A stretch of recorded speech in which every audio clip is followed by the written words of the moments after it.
Abre tua Bíblia na carta aos Colossenses, capítulo 3 e o verso 1. Pode sentar, em nome de Jesus. Tenha a liberdade do Senhor. Glória a Deus. Colossenses 3, versículo 1. Está escrito: portanto, se fostes ressuscitados juntamente com Cristo, buscai as coisas lá do alto, onde Cristo vive, assentado à direita de Deus. Pensai nas coisas lá do alto, não nas que são aqui da terra, porque morrestes, e a vossa vida está oculta juntamente com Cristo em Deus. Quando Cristo, que é a nossa vida, se manifestar, então vós também sereis manifestados com Ele em glória. Fazei, pois, morrer a vossa natureza terrena: prostituição, impureza, paixão lasciva, desejo maligno e a avareza, que é a idolatria. Por estas coisas é que vem a ira de Deus sobre os filhos da desobediência. Ora, nessas mesmas coisas andastes vós também, noutro tempo, quando vivíeis nelas. Agora, porém, despojai-vos igualmente de tudo isto: ira, indignação, maldade, maledicência, linguagem obscena do vosso falar. Não mintais uns aos outros, uma vez que vos despistes do velho homem com os seus feitos, e vos revestistes do novo homem, que se refaz para o pleno conhecimento, segundo a imagem daquele que o criou, no qual não pode haver grego, nem judeu, circuncisão, nem incircuncisão, bárbaro, cita, escravo, livre, porém Cristo é tudo em todos. Amém? Senhor Pai querido e amado, eu te louvo e te agradeço por essa manhã na tua presença, que o Senhor possa usar a minha vida, meu Deus, como um instrumento nas tuas mãos.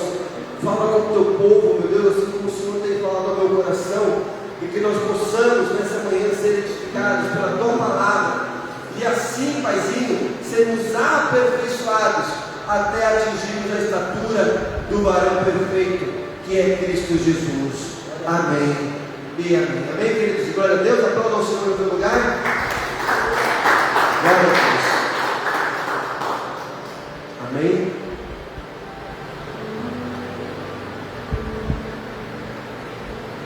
Glória a Deus. Eu quero ministrar algo no teu coração, que o Senhor colocou no meu coração, que é: nós nos revestimos de Cristo.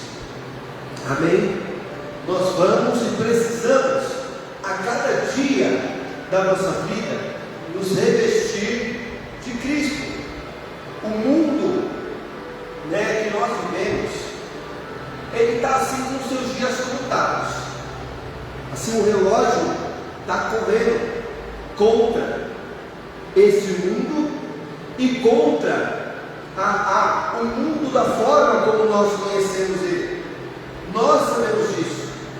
E Deus, Ele tem nos chamado, Deus tem chamado a sua igreja para viver de uma forma totalmente desconectada com as coisas deste mundo.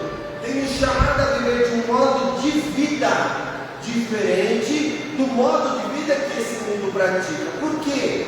Porque o modo de vida que o mundo conhece, ele, como eu falei, está com seus dias contados. Ele está para acabar. E nós, sendo chamados por Cristo, nós então precisamos buscar viver segundo aquilo que é o desejo, segundo aquilo que é a realidade de Cristo para a nossa vida.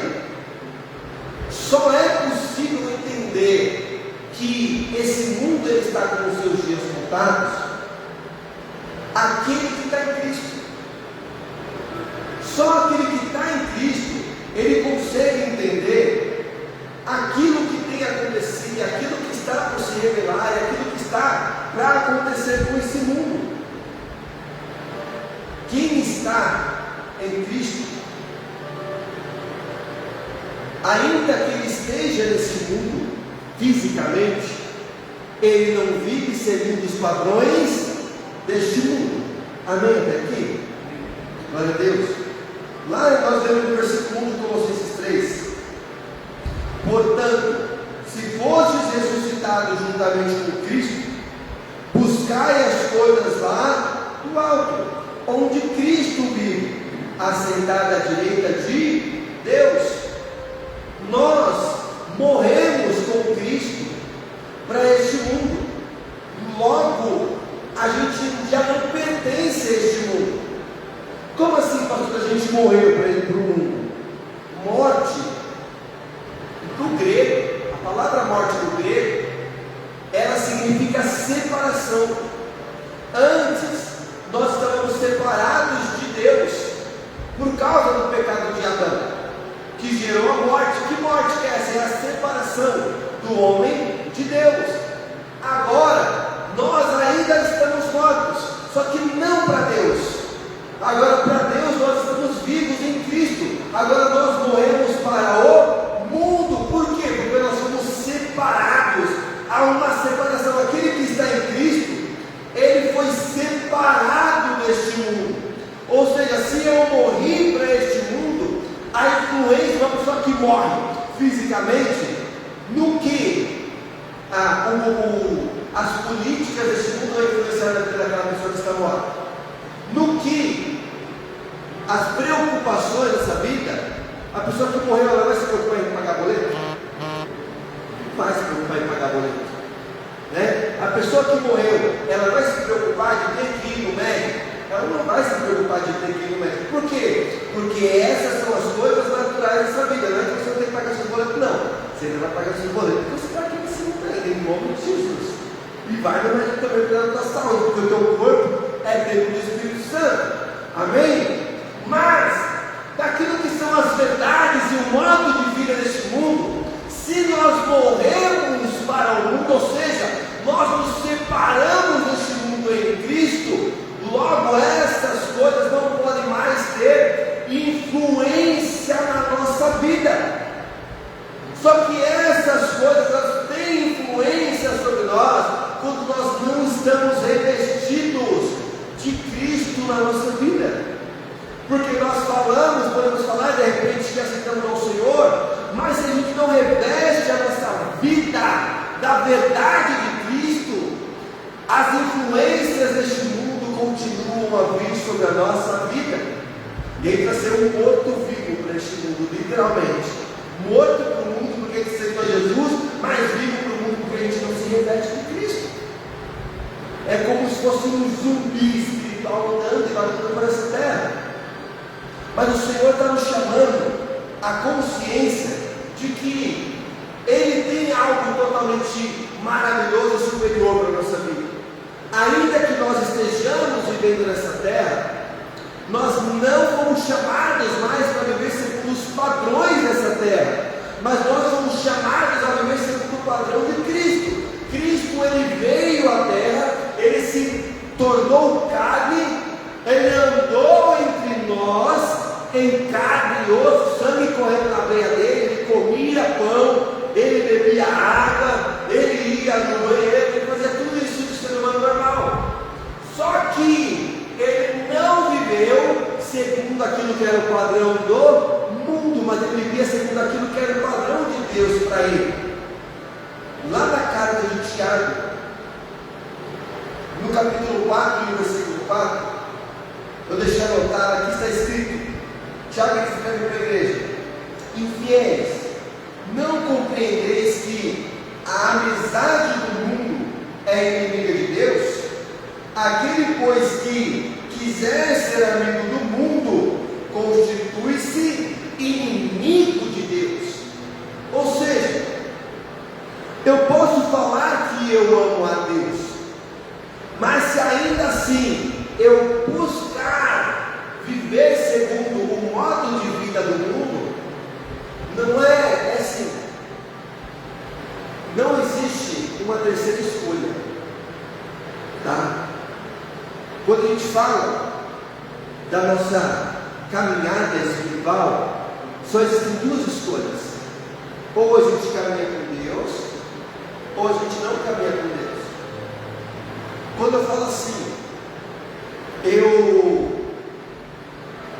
estou indeciso, né? Um indeciso. Aí eu estou indeciso, não sei o que eu faço, não sei se eu consigo me firmar, não sei se eu vou para o seu sirvo a Deus de verdade, eu não estou de cabeça para me revestir de Cristo, ou eu não sei se eu fico fazendo ainda, amando as coisas do mundo, as malignidades do mundo, né? Aquilo que nós lemos, a impureza, a lascívia, todas essas coisas são contaminação para nós. Eu não sei se eu continuo vivendo e praticando e mentindo. Eu não sei se eu continuo, sabe, com essas práticas que não são coerentes com a minha vida de servo de Deus. Se há dúvida, se há indecisão, então logo eu estou mais para Satanás do que para Deus. Porque quem está em cima do muro, aquele que fica em cima do muro, o muro pertence a Satanás. Lá em Apocalipse, o Senhor escreveu na igreja, ele fala, Jesus falando da igreja, João relata, ele fala: vocês estão mortos, né? Quando para a igreja. E porque vocês estão mortos, eu estou pondo a vomitar vocês. O que é o morto? O morto é aquele que fica em cima do muro, que acha que vai, mas não vai, e acha que vai engrenar, mas não engrena, e ele quer ir, mas ao mesmo tempo ele tem aquelas coisas que prendem ele, que é do caráter dele, que é da personalidade dele, que é da postura, que é das crenças dele, que limita ele, não deixa ele se lançar de uma vez para servir ao Senhor. E aí Tiago ele fala: aquele que quer ser amigo do mundo, ele automaticamente se constitui amigo de Deus. Quando as minhas preocupações são mais aquilo que está acontecendo na política, ou nisso, ou naquilo, e naquilo outro. Eu estava falando isso ontem, eu comentei isso no curso que nós tivemos ontem da visão. Glória a Deus, mais 6 pessoas que se lembraram da igreja. E a gente aprendeu no curso da visão. Eu falei: gente, qualquer tipo de governo que houver sobre a terra, qualquer um dele, não é o suficiente. O único modelo de governo, porque eu sou de direita, porque eu sou de esquerda, nenhum deles. O único que realmente vai fazer sentido é o governo de Cristo. O único governo realmente perfeito é o governo de Cristo sobre a terra. Então não adianta a gente perder tempo com as coisas assim, de forma exagerada com as coisas dessa terra, porque a nossa verdade não são as coisas dessa terra. A nossa realidade não são as realidades dessa terra. E por isso que Paulo escreve: se você morreu com Cristo, então comece a viver segundo Cristo. Comece agora a pensar não nas coisas aqui de baixo, mas comece a pensar nas coisas lá do alto. Por quê? Porque é de lá que Cristo está, assentado ao lado direito do Pai. Amém? E o teu lugar, sabe qual que é o teu lugar? É também estar assentado com Cristo ao lado direito do Pai. É o que está em Apocalipse 3. Aquele que vencer ganhará o direito de se assentar comigo no meu trono, assim como eu venci e ganhei o direito de se assentar com o meu Pai no seu trono. Amém até aqui? Tudo certo até aqui? Glória a Deus. Só para saber se você está entendendo. Ou seja, nós não podemos viver as coisas comuns deste mundo e tratá-las como normais e achar que Deus não se importa da gente fazer elas ou não. Porque quando uma coisa é eu pecar e eu me arrepender, outra coisa é aquele pecado que eu cometo já ser tão normal da minha vida que eu mesmo já não considero aquilo errado. Eu estava vendo um vídeo falando sobre uma pessoa que era um bandido, foi feita a pergunta da entrevista: um criminoso, ele consegue ser recuperado? E aí a entrevistadora comentou o seguinte: olha, você quer saber se ele se torna uma pessoa maravilhosa ou se ele só vai parar de cometer o crime dele. Ele fala assim, porque lá o fulano lá, não vou citar o nome lá, que é o fulano matador, ele matava, o pai dele matava, o vô dele matava, e matar para ele era uma coisa normal. Então eu convencer ele de que matar é errado, eu não vou conseguir convencer ele de que matar é errado. Mas se eu consigo convencer ele de que para ele não matar, para ele não ir preso de novo, por causa da consequência, então, se você matar, eu sei que para você matar é normal, mas se você matar, você vai ser preso de novo. Então, para não ser preso de novo, ele não vai matar mais. Mas não porque ele acha que não é errado, porque para ele é normal. Porque aquele pecado já se tornou uma iniquidade. O que é iniquidade? É quando o pecado já tomou conta da minha vida e se tornou algo normal. E o Senhor está falando assim, ó, não é mais para deixar ser normal na tua vida, mas vamos arrancar isso. Por quê? Porque nós morremos com Cristo para viver a vida de Cristo, para viver aquilo que Cristo tem para nós. E não é uma vida de limitações, só é uma vida diferente da vida que nós estamos acostumados, da vida que nós somos ensinados, da vida que nós somos condicionados a viver. E Cristo está falando, eu tenho uma forma de vida melhor para você, eu tenho um modo de vida que vai ser melhor para você, que vai te enriquecer, que não vai acrescentar dores, que vai gerar paz na tua vida, vai gerar paz dentro da tua casa, vai gerar paz no teu interior, porque você vai deitar e você vai logo pegar no sono, porque você vai saber que há um Deus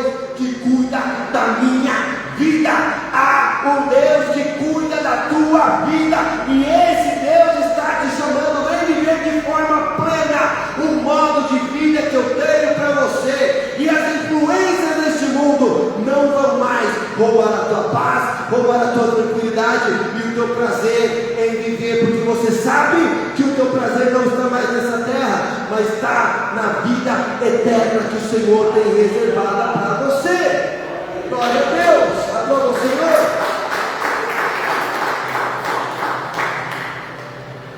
Se morremos para o mundo, nada mais há nele que faz parte de mim. Se eu morri para ele, eu não tenho mais participação nas coisas deste mundo. Antes vivíamos nessas coisas, mas agora vivemos em Cristo. E Cristo não vive nas coisas do mundo. Colossenses 3, versículo 8, nós temos: agora, porém, despojai-vos igualmente de tudo isso. O que é despojar? É lançar fora, é deixar de lado, é literalmente perder, de forma que você não ache mais. Despojai-vos igualmente de tudo isso: ira, indignação, maldade, maledicência, linguagem obscena do vosso falar. Não mintais uns aos outros, uma vez que vos despistes do velho homem com seus feitos e vos revestistes do novo homem, que se refaz para o pleno conhecimento, segundo a imagem daquele que o criou. Ele está falando, larga tudo isso, deixa tudo isso, deixa os seus vícios, deixa os seus comportamentos, as suas manias, esse temperamento explosivo, deixa tudo isso de lado, a mentira, a maledicência, a maldade, o engano, deixa tudo isso, se tira.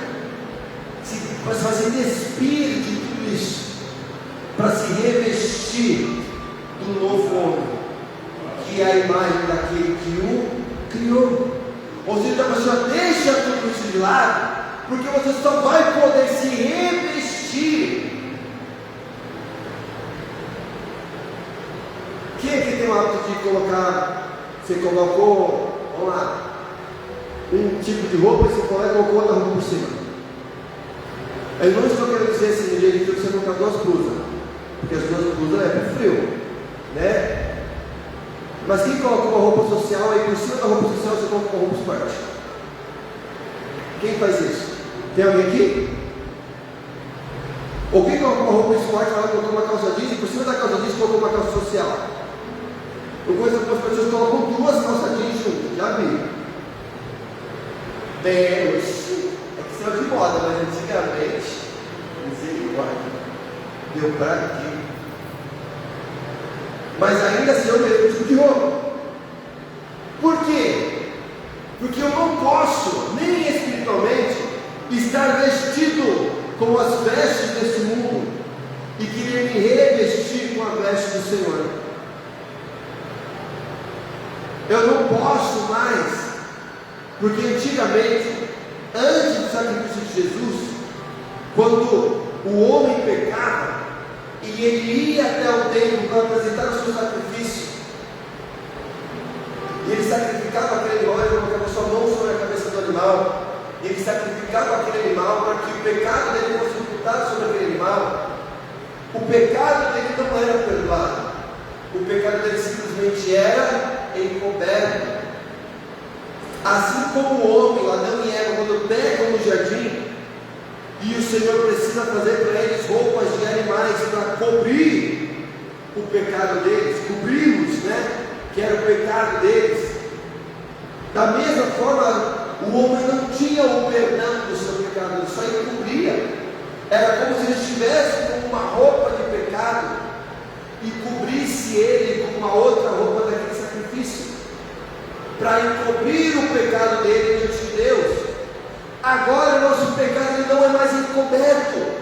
Agora, com o sangue de Jesus, nosso pecado ele é perdoado. Nós somos lavados no sangue do Cordeiro. O pecado não tem mais domínio sobre nós, não tem mais poder sobre nós.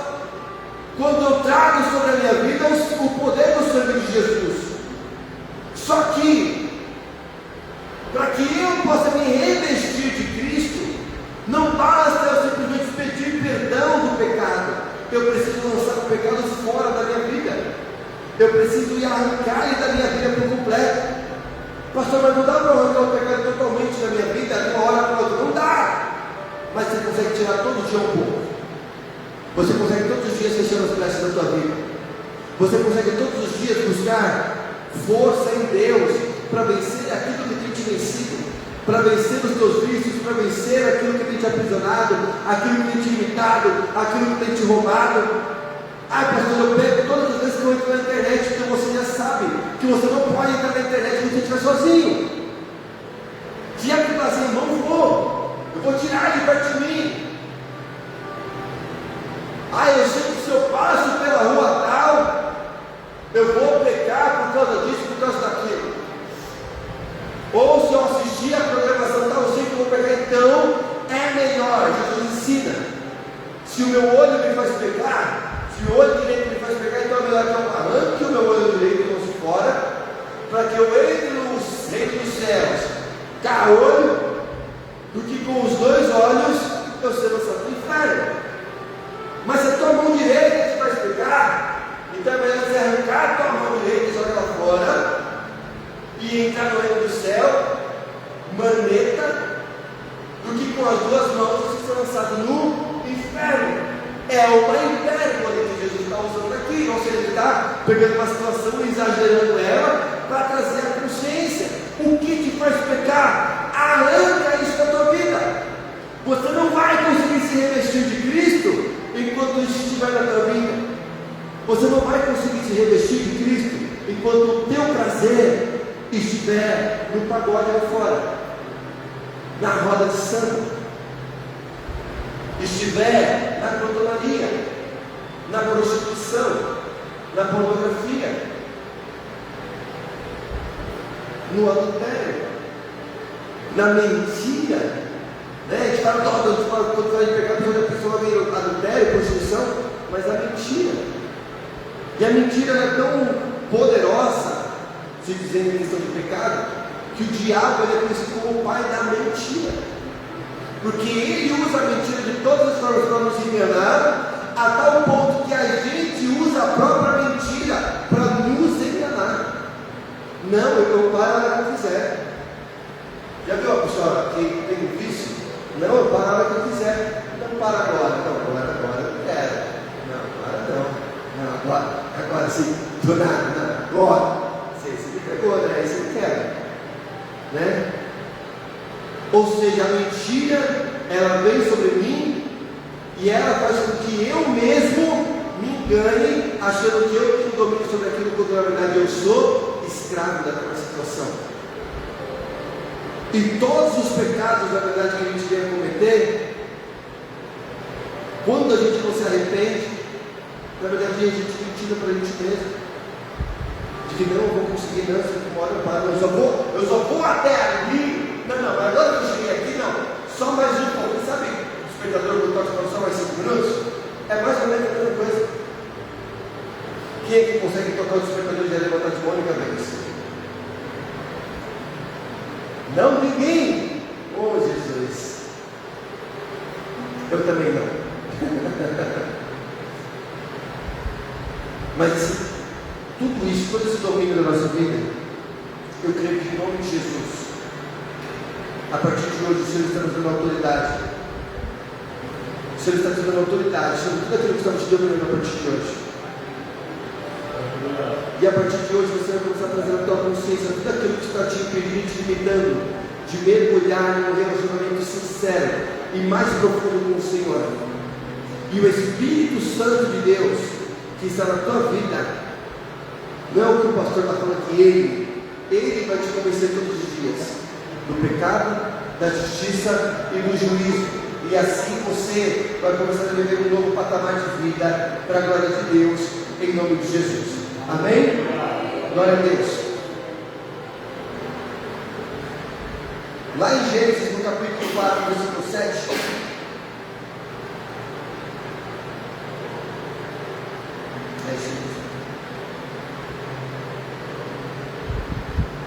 Em João 16, 8, Jesus fala exatamente isso. Abre para a gente lá, por favor, em João 16, 8. João 16, 8. Ele vai falar que o Espírito de Deus, cadê? Quando ele vier, ele convencerá o mundo do pecado, da justiça e do juízo. Amém? Só que lá em Gênesis capítulo 4, versículo 7, Deus falou com Caim, ele fala: se procederes bem, não é certo que serás aceito. Se todavia procederes mal, eis que o pecado já na porta, o seu desejo será contra ti, mas cumpre a ti dominá-lo. O Espírito, ele nos convence do pecado, da justiça e do juízo, de tudo aquilo que a gente precisa fazer e abandonar, para que a gente viva segundo aquilo que é o desejo do Senhor. Mas a ação efetiva para mudar os hábitos e os comportamentos, eles são exclusivamente os nossos. O Espírito Santo, ele vai me convencer: olha, nisso aqui você está errando. Só que a ação efetiva de falar assim, então eu vou mudar, não é do Espírito Santo. A ação de querer mudar, de querer viver algo novo, de querer viver de forma nova, de querer aplicar na sua vida aquilo que é a vontade do Senhor de forma plena e sincera, já não é do Espírito. Ele vem para convencer o homem do pecado, da justiça e do juízo, mas ele não obriga o homem a fazer aquilo que ele está direcionando e instruindo. A ação então de para que eu viva o novo de Deus, a ação de mostrar fora o velho da minha vida para se manifestar o novo tempo de Deus, ela é exclusivamente minha.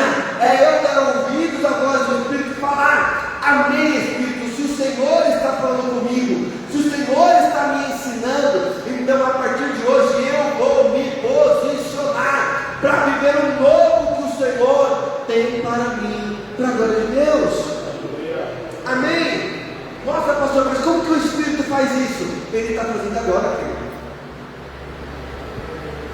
Ele está fazendo exatamente agora. O Espírito pode falar com você na tua casa, ele pode falar com você na tua casa. Aliás, busque o Espírito Santo de Deus para que ele fale com você na sua casa. Só que ele também nos deu um lugar para que nós possamos nos reunir como igreja, para que aqui ele possa falar com todos nós de uma só vez. E o Espírito Santo está falando comigo, pastor Ricardo, está falando com cada um de vocês. É tempo de viver um novo modo de vida na presença do Senhor. É tempo de nós abandonarmos todas as práticas do velho homem. É tempo de nós nos revestirmos de Cristo Jesus, para vivermos segundo Cristo Jesus. E assim nós podemos alegrar e agradar o coração do Pai. E assim nós sermos cheios do Espírito Santo. E assim nós um dia morarmos com o Senhor na eternidade. Em nome de Jesus. Amém? Quem é que gostaria de morar no céu? Quem é que quer ter o corpo glorificado? Né? Chegar lá nas ruas de ouro de cristal. Não haverá mais noite ali. Não haverá nenhum clamor. Calma, filho. Não sei se desespera.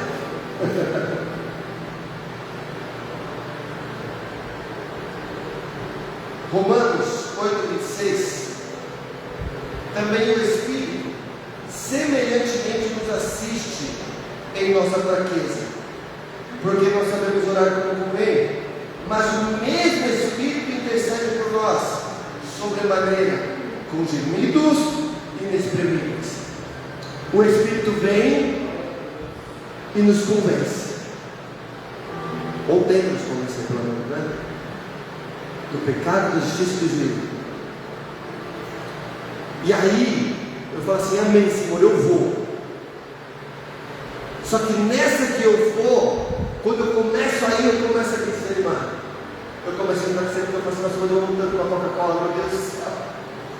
Aí eu cortar a Coca-Cola da minha vida, que estava fazendo mal para o meu rim, eu quero tanto com a Coca-Cola, está me dando fraqueza aqui, eu vou experimentar um golinho de Coca-Cola.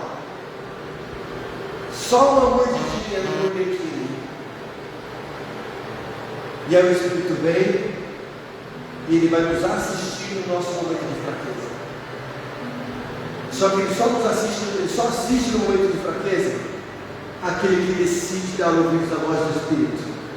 E aquele que decide caminhar. Ele vai falar assim: vai, meu filho, você consegue. Esse pecado não vai te dominar. Esse vício não vai te roubar. A prostituição não vai reinar sobre você. A pornografia não vai reinar sobre você. Esse vício não vai reinar sobre você. A malignidade não vai te dominar. Essas influências de pessoas ao teu redor não vão dominar a tua vida. Vai, eu estou com você. Eu sou Deus da tua vida, eu te fortaleço. E aí esse Espírito que primeiro veio nos convencer e nos deu força para avançar a primeira vez no nosso momento de fraqueza, ele vai te renovar, ele vai te colocar em pé, ele vai te lembrar: você está revestido de Cristo. Então não desista agora, não pare a sua caminhada agora, mas vai mais fundo, vai além, se fortalece. Deus é Deus na tua vida, as armaduras de Deus estão sobre você, e aquilo que te dominava não vai te dominar mais. Em nome de Jesus, o Senhor te formou para ser a imagem e semelhança de Cristo. Cristo não é derrotado, então você não vai ser um derrotado nessa vida, mas você será mais do que vitorioso em Cristo Jesus.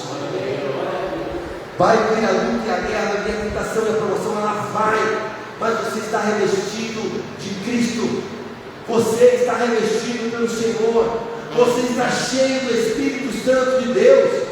E tudo aquilo que o diabo tem que cercar na tua vida, porque ele sabe qual é a tua fraqueza, não vai ser mais poderoso do que a presença do Espírito Santo de Deus na tua vida. Por causa disso você não vai parar, você não vai desanimar, você não vai desistir, você não vai voltar atrás, mas você vai avançar para tudo aquilo que Deus tem para a tua vida, em nome de Jesus. E por fim, em Colossenses 3,4, quando Cristo, que é a nossa vida, se manifestar, então vós também sereis manifestados com Ele em glória. Se revista de Cristo, Ele é a tua força, e com Ele você terá a força necessária para vencer tudo o que te liga ao velho homem e assim viver a vida que Deus tem para você, em nome de Jesus.